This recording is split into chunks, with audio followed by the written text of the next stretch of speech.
A playground filled with laughter. He hugs me a lot more, he gives me kisses. A far different scene than 2 years ago, when these same families sat down to talk with 11 Alive News Investigates about why a child abuse pediatrician believed they had beaten, starved, or somehow neglected their babies.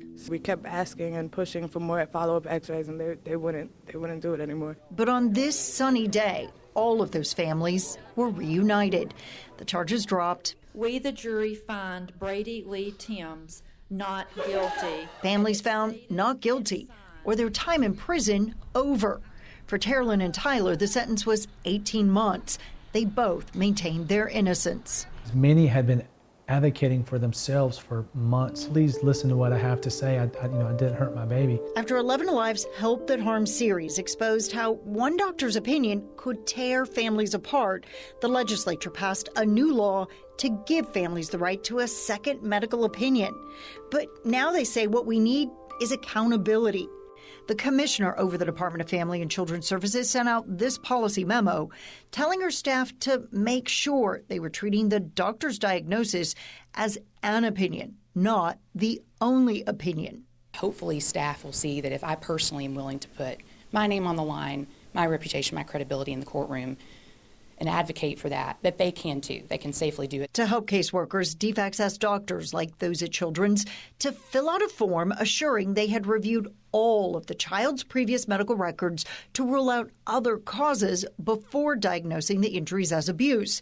But in court testimony, 11 Alive News Investigates learned doctors aren't completing the form. The language in the medical attestation that's been provided by DFACS is under review by our legal department, and they've advised us to not sign it. Even in this recent email exchange obtained through open records, one doctor at Children's says he sees the form as overtly broadcasting distrust and wants caseworkers to stop asking him to sign it.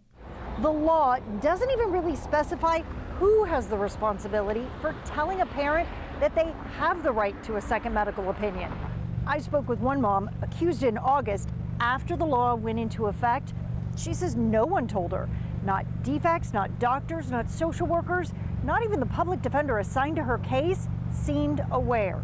As new cases emerge, advocates say the new law will mean nothing without more training and enforcement. When a mandated reporter, whether it's a social worker or a doctor or a nurse or a law enforcement professional, when they fail to properly investigate this, I don't believe they're entitled to the immunity that they currently have. Ryan Rolston with the nonprofit You Are the Power says as new cases emerge, the new law will mean nothing without more training and enforcement. Nobody deserves this. I just want to live in the moment right now and get my life back on track. Give me a kiss. Rebecca Lindstrom, 11 Alive News Investigates.